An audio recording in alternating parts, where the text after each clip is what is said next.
Hello, welcome to the Divorced Dadvocate, where we help dads sort through their divorce and create an amazing life for themselves and their children. My name is Jude Sandoval. I am your host. I appreciate you being here today. I hope that you enjoyed the little bonus content I had midweek last week. That was a fun thing for me, something that was coming up and resonating.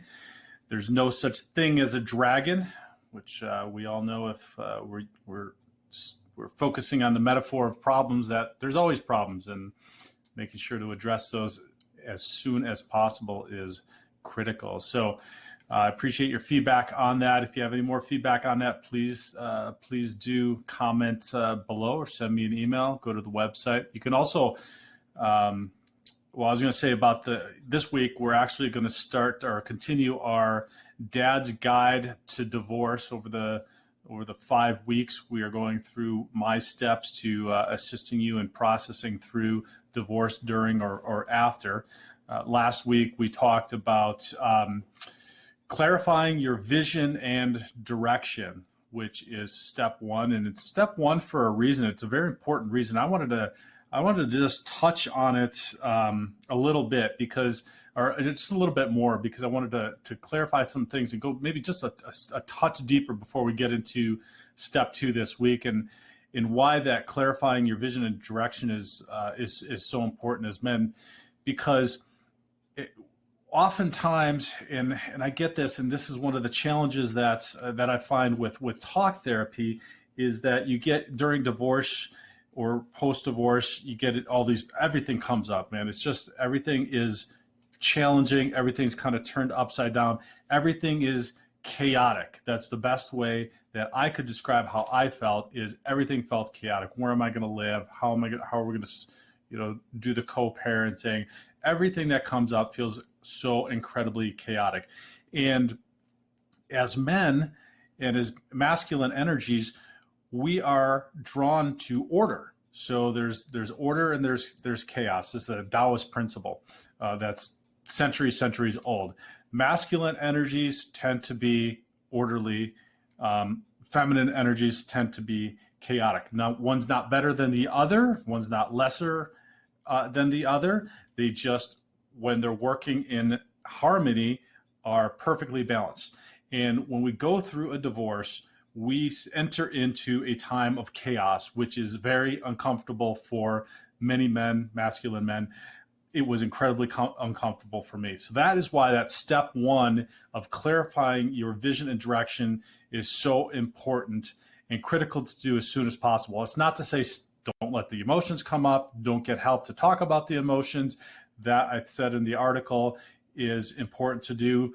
Get to a therapist, get to a coach, get to support groups, make sure to get that stuff coming up. But it's also equally, if not more critical, to start clarifying that vision and direction, so that then you start to create the order that you feel comfortable with. We identify with that. We identify with our future self and our vision for our future as men. So starting to do that is important. And that may mean that you also will begin to just realign that. So if you keep doing that, like I've suggested doing with the journaling and the meditative practices, you're gonna refine that. That may change from the time that you're in your divorce at the moment to the time that you're finished with divorce to the time that you are post-divorce, 1 year, 5 years. I'm now 8 years, and I'm still refining what that looks like for me, because I keep going through it. Actually, I'll be honest, I didn't do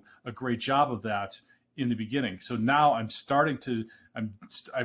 finally getting better at doing that now, and it continues to refine. So it may not look the same, and that's okay, but that is still what going through that process is all about. So if you didn't listen to last week's podcast or webcast, I'd highly suggest stopping this podcast now, going back, going to the Dad's Guide for Divorce, step 1, clarifying your vision and direction, and listen through that one because these compound upon themselves. So this week, step 2, we're talking about strategizing your actions. So once we have clarified a vision, then we're going to strategize our actions around what we're going to do.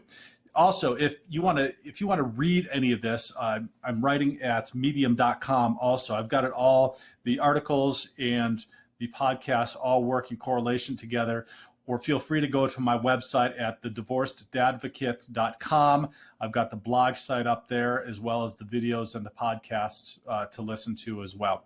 So this week, strategizing your actions. Now, there seems to be a ton of confusion around how to strategize actions, how to set goals. There's YouTube videos, there's gurus, there are books, there are hacks. The hacks things drive me crazy. Nothing worth doing in life is you can hack. I mean, I don't know, maybe like there's some cooking techniques, but anything that's deep that we're doing here, particularly during this process, during divorce, post-divorce, there are no hacks. So I have a simple, it's simple, it's laid out simply, doing it is not simple. None of this is simple. I recognize that. A simple 3-step process to go through strategizing your actions. Now, step 1 is setting the goal. Now we all hear about setting goals. There's a lot of confusion around that, like I said, but you're going to set this goal based upon the vision and direction that you have created, okay? And I'm going to go into specific detail. I'm going to give you all 3 of them, and then we'll break each one of them down. The second step is working backwards from that goal. You're going to create the steps necessary to reach that goal. So you create the goal, and then you work backwards, and then you say, I need to take this step in order to reach that goal, or usually it's going to be more than one. You're going to take this step and this step and this step in order to reach that goal. Now, for some people, this might be the simple process that you've already worked with. Great. This is a refresher course for many. And like myself, I didn't have any clue how to go through this process. The third is then become relentless on focusing on or refocusing on the behaviors that you're going to take in order to go through those steps to reach that goal. And this is probably the most critical of the 3, and we'll talk about that a little bit later. So, step 1, set that goal, and I'm going to give you an example of how I did this in my life and during my divorce and post-divorce. Actually, it was post-divorce. I was a train wreck through my divorce. I had no idea what I was doing. I was in complete chaos. It was survival. So if any of you are going through that, I empathize. I completely relate to what is happening. It is an incredibly challenging time, and just reach out, find somebody to talk to. If it's not me, have a friend, somebody else. But if you work through these steps, it'll start to create some kind of structure around the whole experience, and then you'll be able to move forward. So the example in my life. So my vision that I created, and I'll read to you specifically because I wrote it out. It was to be a heart-centered, available father who is always present. So I wanted to be heart-centered in my parenting with my daughters. I wanted to be available, so physically available with them all of the time. And when physically available with them, I wanted to be present. I wanted to be there. I wanted to be focused. I wanted to be tuned in to them and what was going on. So this was my vision, to be a heart-centered, available father who is always present. So from that, I took my goal of being mentally, emotionally, physically, and spiritually present during each moment of my parenting time. So I'll say that again. My goal, based upon the vision that I created, was to be mentally, emotionally, physically, and spiritually present during each moment of my parenting time. All right, so now how do I reach that goal? It's a pretty pretty broad, pretty lofty goal. And for me, I identified two specific areas that I really needed to focus on in order to reach that goal. The first was that I was going to have to figure out how I would be physically present with them. And the second was how I would be mentally focused and with them all the time. So let's talk about step one. Step one was the physically present part. I made the conscious choice that if I was going to have, during my parenting time with my daughters, I wanted to be physically present with them as close to 100% of the time as I possibly could. So, with work, with everything that we have going on in our lives, that can be very challenging. So I'm self-employed. I needed to make the conscious decision to make some very specific steps in order to do that. So the steps that I took, so then I created the goal. These steps that I identified that I needed to then implement were, one, I needed to figure out and create a better business model, and also cut down the hours that I was working so that I could pick them up from school, so that I could bring them to school in the morning. So I made the conscious decision to work less hours. In working less hours, I had to figure out and I had to learn how to be more effective and more efficient in the time that I was working.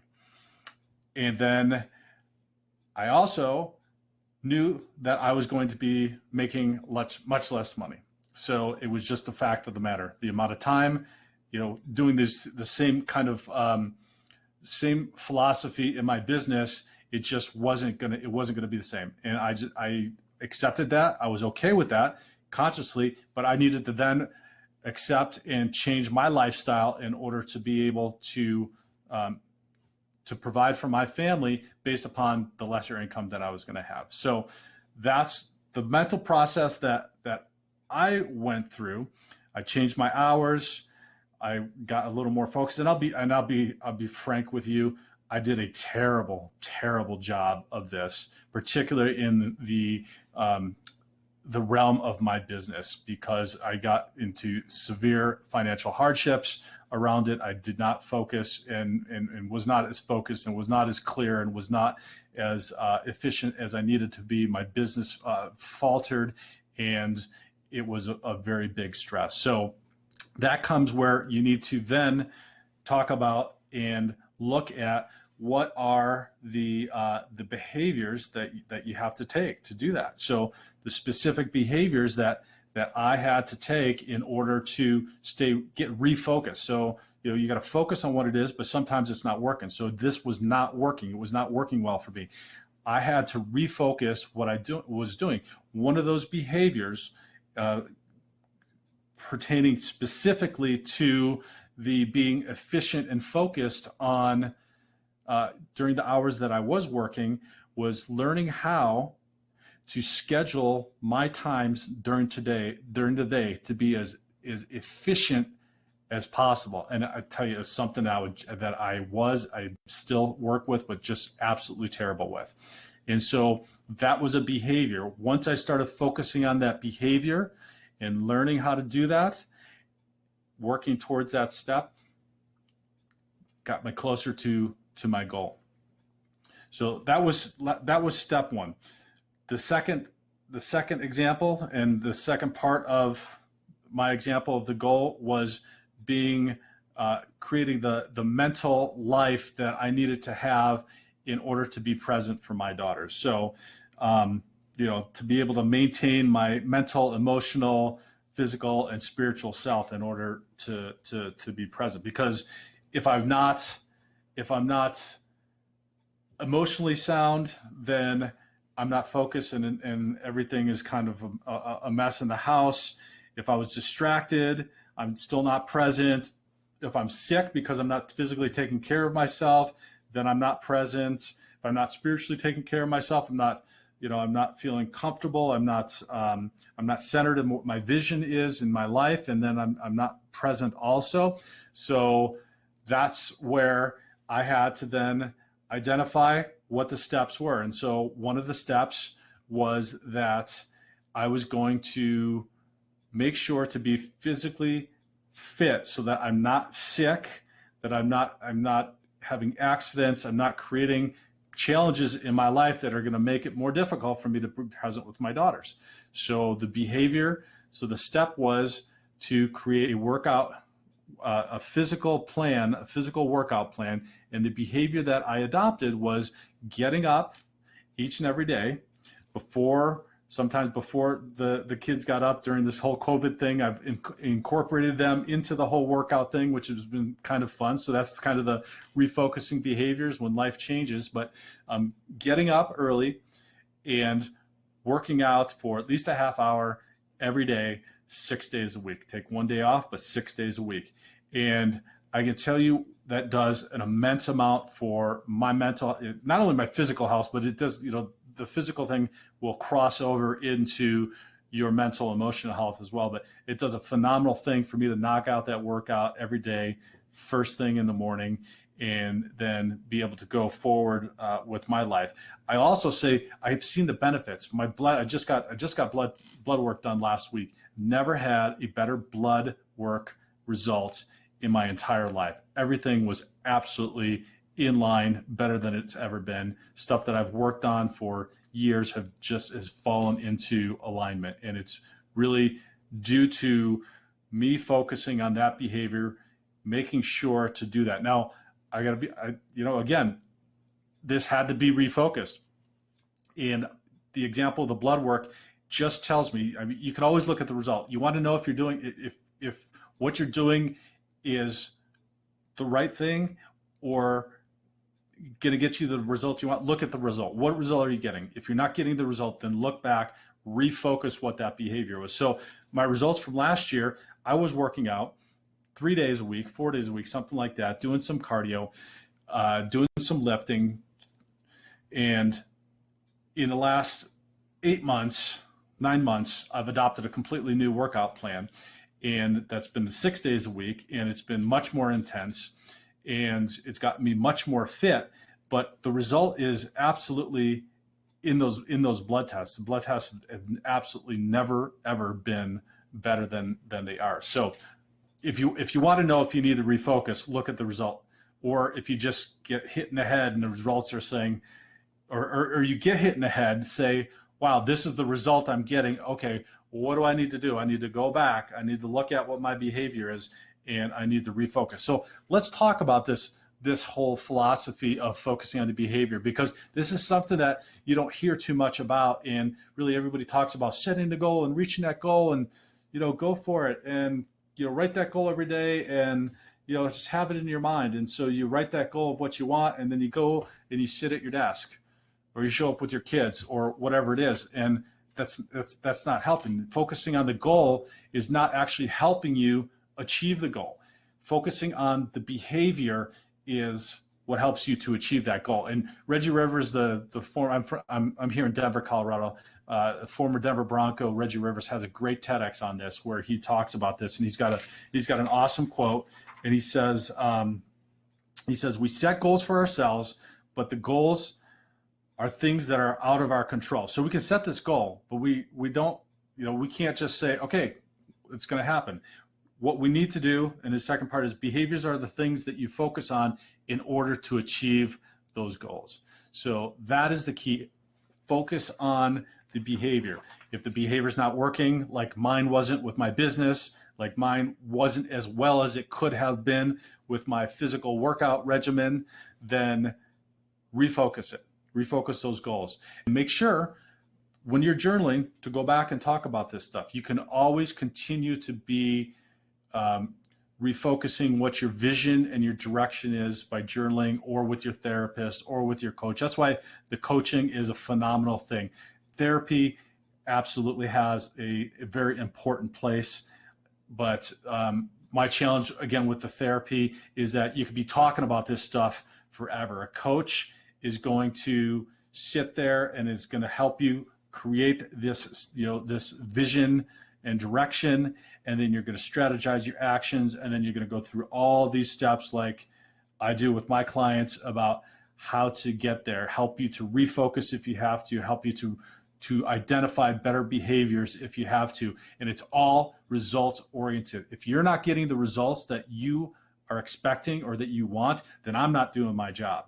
And that's the thing that I like about coaching. Hey, it's just like when you were a kid and when you played Little League baseball, they didn't just throw you on the field and not have a coach there. I mean, that's just insanity. And we all kind of go into life with this, and we leave home, we leave our parents who hopefully, if you had good parents, were providing a little bit of that coaching to you. Unfortunately, I never had that, and a lot of us haven't had that. So we start to try to sort through everything, and it's incredibly difficult to do that. We're not given that skills. We go to school, we're given the academic skills, but a lot of us don't have that life skills. And then we start, and then we get into a relationship. If it fails, we get into divorce, and then we're here in this chaotic, difficult space. So again, if you can reach out to a coach, if you can get some therapy, absolutely do it.